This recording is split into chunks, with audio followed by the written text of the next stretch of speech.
ഡൽഹിയിൽ വായു മലിനീകരണം രൂക്ഷമായി തുടരുന്നു. വായു ഗുണനിലവാര സൂചിക ഗുരുതര വിഭാഗത്തിൽപ്പെടുത്തി.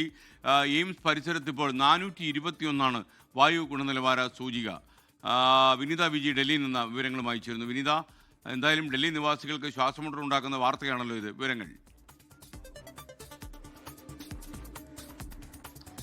തീർച്ചയായും SKN, അത് വലിയ രീതിയിൽ ഈ വായു മലിനീകരണം അതിരൂക്ഷമായി തുടരുന്നു എന്ന് തന്നെയാണ് ഇപ്പോൾ നമുക്ക് അറിയാൻ കഴിയുന്നത്. ഡൽഹിയിൽ വായു മലിനീകരണം രൂക്ഷമായി തന്നെ തുടരുകയാണ്. വായു ഗുണനിലവാര സൂചിക അത് ഗുരുതര വിഭാഗത്തിലേക്ക് എത്തിയിരിക്കുന്നു.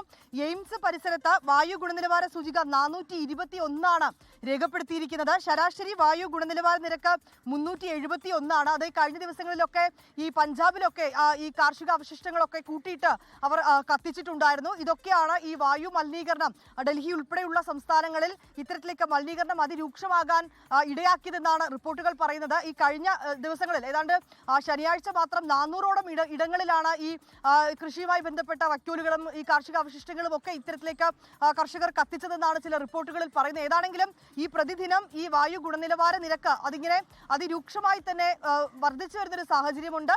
പലതരത്തിലുള്ള ആരോഗ്യ പ്രശ്നങ്ങളടക്കം അത് ഉണ്ടാക്കാനും ഇടയുണ്ടെന്നാണ് വിദഗ്ധർ പറയുന്നത്.